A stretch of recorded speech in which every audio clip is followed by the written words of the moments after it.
When it comes to mainstream entertainment, and I'm talking Hollywood or books or comics or anything down the line, they don't have any creativity anymore.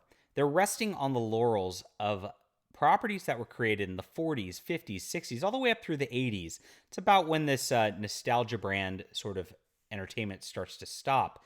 And all they do is make fan fiction of these same characters, same IPs, or a parody version of something like that. And what they do with it these days is they just change the identity of the character and then they slap a little skin on it and they go, this is good. That's it. So you don't just get Spider Man anymore in his Spider Man stories. We can't have that continuity. We have the multiverse now, my friends. You have Black Spider Man, you have Latino Spider Man, you have gay Spider Man coming out today. Pretty soon we get Spider Trans. How excited are you for that? All new number one. Collect that, slap it into a slab, don't even read it. That's all they're trying to do. They're trying to play off nostalgia and then perverse it into some sort of like weird identity politics nonsense and hope that people will buy it just based on the brand name. That's it. And their strategy at that point is if you don't like it, we'll call you racist, sexist, homophobe, etc. Gosh, it's getting so tired. And they've been doing this with every single property to the point where it's just like, can we have enough already? Well, if you've had enough of this and you want to support an alternative, come back Overmind. This is my project. I'm John Delarose. I'm a number one best-selling author, an award-winning comic creator. I'm making a science fiction story that has action and adventure. I mentioned the golden age, the 40s, the 50s, 60s, when things were created and not just copied. That's what we're doing here. We're making a beautiful, beautiful homage to retro science fiction where there was a sense of wonder, a sense of exploration, a sense of adventure. And that is a wonderful book that we've got going right now. We've already got $20,000 on this, but we could make this even more. This really deserves to be something much bigger. More than 318 people backing this. If 20,000 people are buying Spider-Man, you guys would much rather enjoy this. I'm absolutely sure. I appreciate everybody who's come in so far. That link's in the description below, and thank you very much. All right, Marvel Comics now is introducing a new gay Spider-Man variant. That's right. You knew it was coming from the thumbnail. Oh, I can't. What can you even say about this stuff anymore? I mean, they've gone so far off the rails.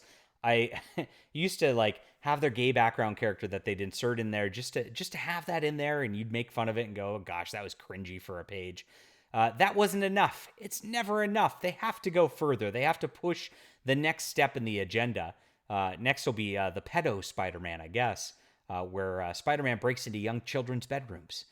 God, that'll be great for next year's Pride Month, won't it? But this is what they're doing. It's a caricature. They don't even just make stories about a gay character or whatever. They have to make it Spider-Man, and now Spider-Man's them. Here's your Spider-Girl, who's for some reason Aztec-looking something. Has nothing to do with Spider-Man, but, put the name on it. It'll sell. And here it is. You're gay Spider-Man, everybody. Look at the image of this. It's just ridiculous as it is. They just took like kind of that skin suit of Spider-Man with the eyes, and then they put a like tuxedo, form-fitting tuxedo look on it with ruffly I guess to give it that flair, right? That's what the ruffles do for you. And then notice they give him a limp wrist. like a token homosexual should have, right? A limp wrist. They have him standing like a woman and in a woman's like sort of hourglass pose, skinny like that. And then they put little eyelashes on the look at this.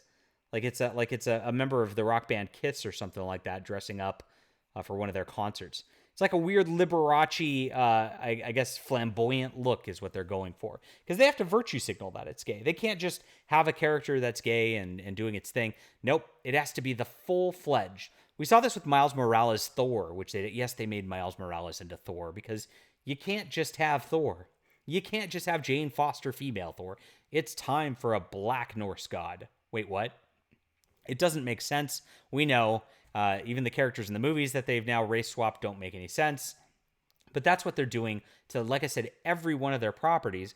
And they're doing this just to try to push those demographic buttons and try to get a quick gimmick sale out of it because nobody wants to read these stories. Well, what they did with Miles Morales was not make him a regular character. He doesn't sound like an Asgardian, talk like an Asgardian. Yo, he speaks that jive, my N. They wrote it like that. And it's really, really cringy. They actually have him when he grabs his hammer go, hammer time. Like it's something out of the early 90s as a black man. It's really, really disgusting. And I expect they'll do the same thing here. I might even get this to review because, oh my gosh, I could see the fun we could have with this now.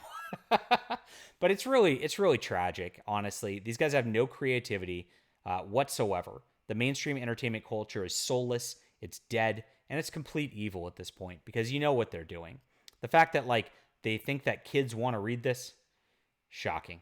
All right, leave a comment down below with what you think about this. Hit that like and subscribe button, and of course, don't forget to back Overmind this week. The alternative to this. This is the real change you guys are looking for, and I hope you'll check it out. All right, I'll talk to you guys soon.